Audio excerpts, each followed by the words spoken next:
Welcome to the channel. In this video, we're going to be taking a look at Community Report 51 for Workers and Resources Soviet Republic. It was released on the 22nd of May 2022, if you watch this in the future. And it's an update with an interesting aspect in the sense that the devs are talking about a couple of new features relating to the terrain editor, which for me is interesting because I have made the occasional custom map, and this has revitalized my interest in creating custom map. So let's just get into it. It says, greetings, dear comrades of the Soviet Republic. May be aware that we were written content update 10 with water treatment, sewage management, realistic traffic system was released as a stable version of the game. We want to remind you that the game is still in early access and much more changes and updates are coming this year, and you will see many new notable features added to enrich the game for better and more challenging gameplay. The game cannot have everything though for the price it is being sold, so bear in mind that not all ideas we have and the community suggests will be implemented. I mean, to me that is a pretty acceptable statement, because I mean, eventually the game is going to have to leave early access, and the devs are quite right in saying they're not going to be able to get everything into it on the first release. Plus the fact that the game will continue to evolve, hopefully, after it's been released anyway. And more importantly, I think that once the game has gone into its final release, then they can start to look at other features that maybe they've not planned to put in. So moving down to the next paragraph, the temperature here in Central Europe are slowly rising. Soon there will be lightning storms pouring tons of water upon the face of the earth. Why do we mention this? Because we want to introduce another new feature which relates to water flow and erosion. We are thinking about making the terrain more realistic, and we produced a new tool for the terrain editor that will change the random generated terrain to something more realistic. It also serve to smoothen imported maps.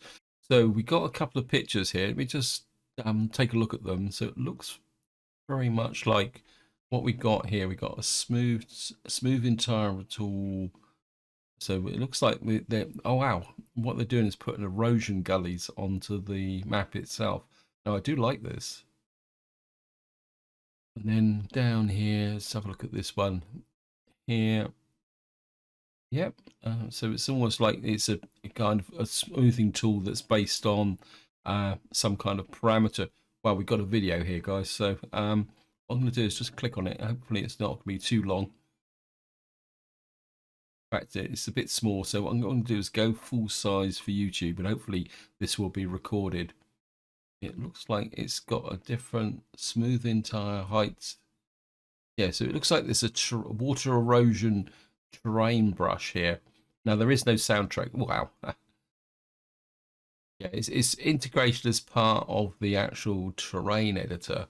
If anyone's not sure what I'm talking about, this is the editor that you use when you're creating a map, not the in-game terrain editor.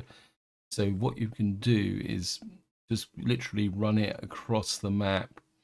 And what you get at the top here, you can see you've got the strength, the rain scale, and the erosion angle. So what you'll be able to do is actually change the way that the erosion is actually happening. That's pretty cool. I quite like the fact that you've got this flow on the mountains here. It's not me moving, by the way, guys. It's just the way the video is made. Yeah, I think that makes the mountains look great. And what they're doing now is they're auto-generating the rocks, which is part of the feature when you create a custom map.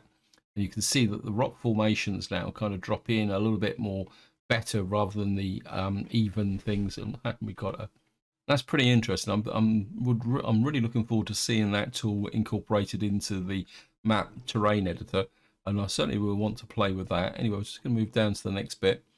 There's more interesting change we prepared is the change for borders, which will not have to be square anymore. You will be able to define any shape border in editor and create diverse shapes for your republic.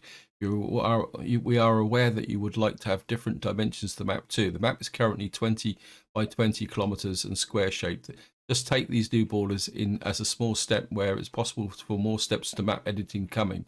We will need to think a bit more about that before we do more changes. So we'll just have a quick in here. So wow, so what they've done is they've created a kind of custom map here with the bringing the map into the center of the overall square. And you can see here with the picture, so that I like the idea that the border can run down the river. You can actually define the border. Now, I'm not sure what major benefit that would be. I mean, it'd be useful to make what you could call custom scenarios, but I'm not sure I would want to restrict a map to the size. But then I like really big maps. But we'll just take another look at this other picture here. This is a similar variant of the same editing without the editing tool active. But I do like this idea, although I must admit I wouldn't be quite as extreme as this. And then we'll get down to the bottom section. We want to thank everybody who bought the Ukrainian DLC. We sold about 2,500 copies, which is a donation of around 10,000 euros. But now we will inform you about any future developments because we want to be transparent. All the money will be donated to the Ukrainian Red Cross, which is as a neutral organization, not look at nationality, to help anybody who needs help in the countries devastated by war. Yeah, to me, I think that's quite a good charity to donate in. I mean, I believe that war is, well, pretty nasty. And I think charities that help all sides and all peoples is quite a key element when you get into a conflict situation. We hope that you are doing great in the development of the game in the way that our lives will not be interrupted by something silly due to all the global tensions. We want to thank you all for participating in the testing the latest update because without that you would not be able to finish. We wish you success and lots of fun while playing and living your real lives. Oh well, so that's a nice short report. I really like the idea of the fact they're looking at the terrain editor tools and the options to generate more realistic custom maps. And I have to admit, I haven't really done a custom map for a little while because I've been a bit preoccupied. But I do keep returning to it because, as of some of you who watched my 1900 start, I still have this idea that I would like to start in about 1900 and develop an economy over a long period of time from scratch in what you could call a new virgin area. So that is still a long-term objective for me, and I think this terrain editor will drive me to create another custom map for that scenario as in such time as it comes along. Maybe we're even putting a little bit of a border change as well. So this is where I'm going to leave it. Hope you enjoyed the video. Hope you found it interesting. Any comments, feedback, and impressions of these new editing tools, feel free to chuck it in the video description. But until next time, whatever you do, enjoy your gaming.